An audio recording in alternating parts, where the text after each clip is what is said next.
You know, a big part of the problem was Russia for many, many years, long before Putin said you could never have NATO involved with Ukraine. Now, they've said that. That's been, like, written in stone. And somewhere along the line, Biden said, no, they should be able to join NATO. Well, then Russia has somebody right on their doorstep, and I could understand their feeling about that. But there were a lot of mistakes made in that negotiation. And when I heard the way that Biden was negotiating, I said, you're going to end up in a war. And it turned out to be a very bad war. And it could escalate. That war could escalate to be much worse than it is right now.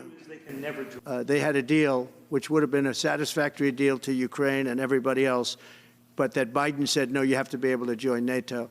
And that's always been, and nobody knows more about NATO than I. You know, years ago when I first started this, I didn't know too much about NATO, but I got it right anyway. I said they're taking advantage. I'm the one that got, and the Secretary General was here, as you know, 2 weeks ago, saying that if it weren't for me, NATO wouldn't even exist right now, because I raised from countries that weren't paying their bills.